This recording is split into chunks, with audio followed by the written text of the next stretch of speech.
Hey folks, welcome back to another HP Gaming GameLINK video. Today we have another micro review for you. We're going to be scouring the savannah, trying to set up the perfect shot and capture as much animal action as we possibly can as we take a look and review Bad Comet's Wild Serengeti.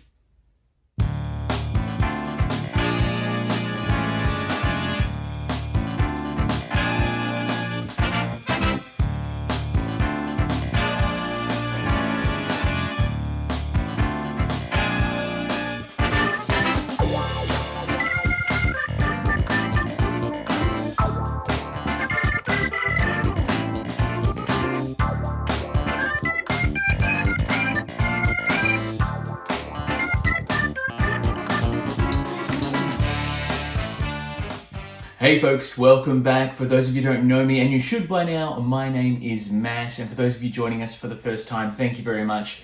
I'm sure we're destined to become the very best of friends. As you know, we've started doing some micro reviews of some of the games we've been able to unbox over the last couple of months or years, I should say, and this is no exception. I'm talking about a game that is close to my heart that involves photography elements and things like that, which is obviously my side hustle. I'm talking about the game that you can see over my shoulder, Wild Serengeti by Bad Comet Games.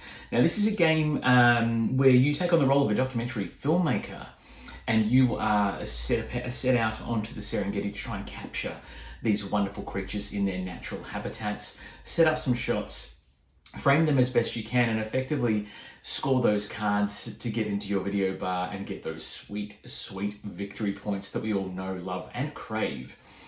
This is a 1 to 4 player set collection, worker placement-y sort of style of game, I guess, for lack of a better term, where you're trying to also not just create the scenes from the tableau cards that you've been given or you've been dealt, but also trying to collect sets of icons for final scoring and things like that as well. There are other icons that will give you bonus gold to perform actions, special effects that allow you to change the location of the terrain in the background, also meat tokens to allow you to move your animals or animal friends to where you need them to be. You score points based on the position of the animals on the map grid, and at the end of 6 rounds, whoever has the most points is the winner. It is pretty straightforward. The gameplay for this one, it looks, when you first unpack it, it does look very complex, but it's actually quite simple. You'll get a set of tableau cards, and you'll be basically trying to position the animals in those positions. Once they're in position, you can score that card, score the bonuses and benefits along with any victory points it will award you. The push and pull between player counts based on everyone trying to get the animals in the positions for their cards as opposed to yours is kind of exciting, and it's really interesting to see how the animals start to line up as they start to populate the Serengeti or the savannah board that makes up the main bulk of the area. This is a game that at first glance, as I said, looks a bit complex, but the more you get into it, the more you unpack it, the easier it is to understand, and the more joy you're going to have placing out the different components on the board. Speaking of components, this game has component value in spades, production values. The fact that they've actually gone to the effort of making individual wooden meeples for each of the different animals. I think there's 3 of each type of animal in the box, along with the expansion set of animals, if you're lucky enough to have that, which we do. The quality of the production on the meeples, the lions, the crocodiles, everything else has been fantastic. And it just looks amazing when it's on the table and you've got all those animals. I don't want to say ducks in a row because they're animals and alligators and lions and giraffe and gazelles and everything else. But once you have them on the board and they're set up, and they just look fantastic. The round marker is a giant, pride rock, as we call it in our house here. But it's effectively a 3-dimensional cardboard standee that marks the rounds as you move across with one of the Hornbill first player markers. Did it need to be that? No, not at all, but it looks spectacular on the table, adds to the table presence and to the mood and the theme of the game. It also dictates where awards are scored throughout the game in rounds 4 and 6, and also the different bonuses you're awarded at the start of each round to help you, do what you want to do. You'll use gold to pay for actions on the action board, so you'll have a couple of little cameras, one to mark your score around the score track, and one to mark your actions on the board.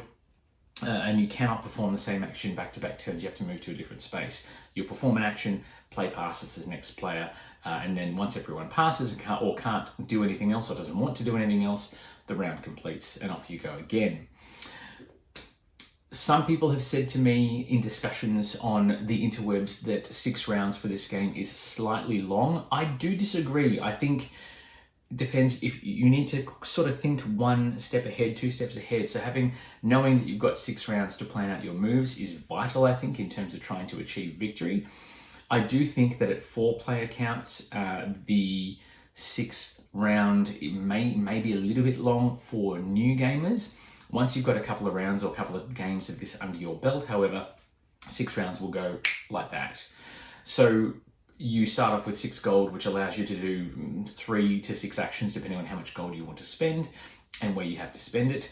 And then in future rounds, you start to earn 7 gold or more gold from cards. So you may be able to do more things.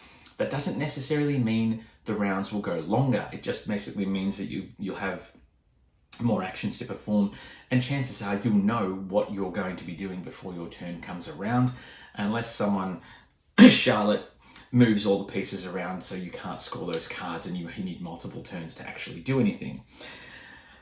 Shocking. The gameplay is fierce, and I don't mean that just because it's animals. Moving pieces around to get them to line up to where you want them to go, or find adjacency, or find something that surrounds everything else, or have them all on water terrain or all on rock terrain. It looks simple at first glance, but it becomes increasingly difficult the larger the player count there are, and the more scene cards are out on the table on display. And the scene cards that people are trying to achieve are public knowledge, which means when you see someone move something somewhere, you know exactly which card they're potentially looking to go for, and therefore you know how to foil their plans, which I dig. I love a bit of take that action in gaming. The mechanics-wise, it's very straightforward. You pay gold to perform actions, you perform the actions, and then play moves on. Set collection for the tokens on the cards. There's little symbols across the top of the cards that will allow you to effectively boost your score or allow you extra bonus tokens to use. The drafting mechanic for different animals is very straightforward. The action board spells out everything for you very, very nicely and neatly, which is fabulous. And ultimately, it's a game that I don't think it's pick up and play, but I do think it's going to be very quickly to understand. New players to this game will understand it before the first round is over. They'll get it pretty straightforward, which is fantastic. Really, really good accessibility. Even potentially a gateway sort of game, if that makes sense, if I can be so bold to say that. But one thing this game has, above all else, the component quality is fantastic. The gameplay is very simple to understand. The table presence for this is fabulous. Just having the little meeples, particularly with younger gamers, I have found, Charlotte loves this purely because the animals look amazing on the table. When she's got herd of zebra walking across the board to help her score, 25 odd victory points, she loves that feeling. I mean, we all do. But table presence for this one, the Pride Rock formation, it does have another name, but it eludes me at the moment. We just refer to it as Pride Rock. The first player marker is a tree that gets passed around the board. The fact that you've got little video gallery bars for your completed scenes, so you can see them all set up in a row. It just looks fantastic on the table when it's set up and on display. One caveat to all of this, there is a solo and co-op series of modes / scenarios that come along with this one. Solo mode, it feels very much like a score attack with a couple of set scenario rules. So, for this scenario, you've got to do a lot more with a lot less. And here's your table of score points. That's pretty much it. I find that the scenario style is better for co-op mode when you've got multiple players working towards a common goal. I find that the solo mode is okay and I've enjoyed it, but I found that it's just literally a score attack. There's not really anything else to it.